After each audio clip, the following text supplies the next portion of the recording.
Hey guys, I hope all of you have read the recent press release by UPSC in which they had mentioned that they has not yet made any attempts to reschedule the Civil Services Preliminary Examination 2020 as the date is already announced.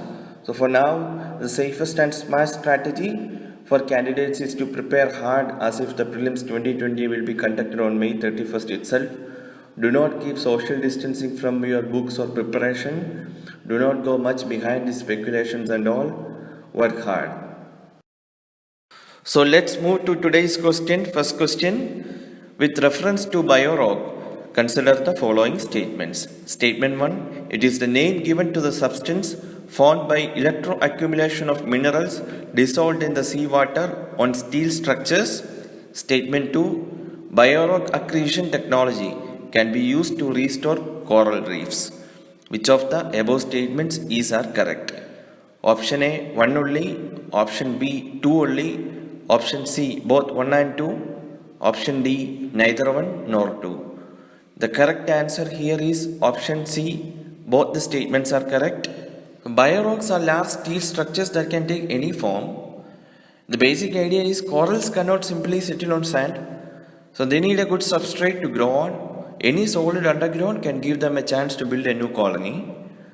Here in the picture you can see the structure of a biorock. It is a man-made structure and they are taking it to place on the sea, and this will be placed on shallow area where the reefs has been destroyed in the past, and then a very low voltage current will be applied to this structure, and this will create an electric field around the artificial reef, and then the electrolytic process between the metals and minerals in water begins, and calcium carbonate starts to aggregate. And also the coral pieces can be attached to this structure that will also get benefited from the electric field, and this helps corals grow faster and healthier. And they are doing this because, as we all know, corals need our help. When the water quality drop, ocean temperature rise, corals expels symbiotic algae and bleach into white and die. And for restoration of coral reefs, this is used. Here in the picture you can see the corals growing on biorock structure.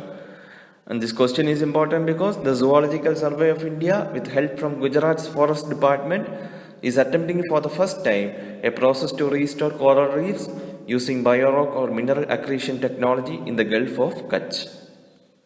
Second question. Which among the following statements is are true regarding Lala Lajpat Rai? Statement 1. He was instrumental in the formation of Punjab National Bank. Statement 2. He established the Dayanand Anglo-Vedic School in Lahore. Statement 3. He founded the Indian Home Rule League of America in New York City in 1917. Select the correct answer using the codes given below. Option A 1 only, option B 2 and 3 only, option C 3 only, option D 1, 2 and 3. Correct answer here is option D 1, 2 and 3. All the above statements are correct. The gentleman shown here is Lala Lajpat Rai.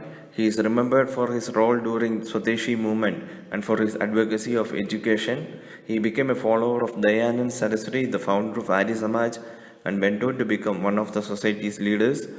He also helped found the Punjab National Bank. In 1885, he established Dayanand Anglo-Vedic School in Lahore, and in 1917, he founded the Indian Home Rule League of America in New York City.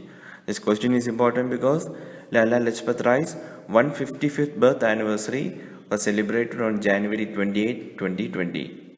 Nowadays, UPSC is not asking personality questions as such. However, you should be aware of the contributions of these historic people. It may ask as a part of a question from modern Indian history. And the last question for the day, with reference to the National Population Register, NPR, consider the following statements. Statement 1, it is a register of usual residents of the country. Statement 2, it is being prepared at the local, sub-district, district, state and national level under the provisions of Citizenship Act 1955.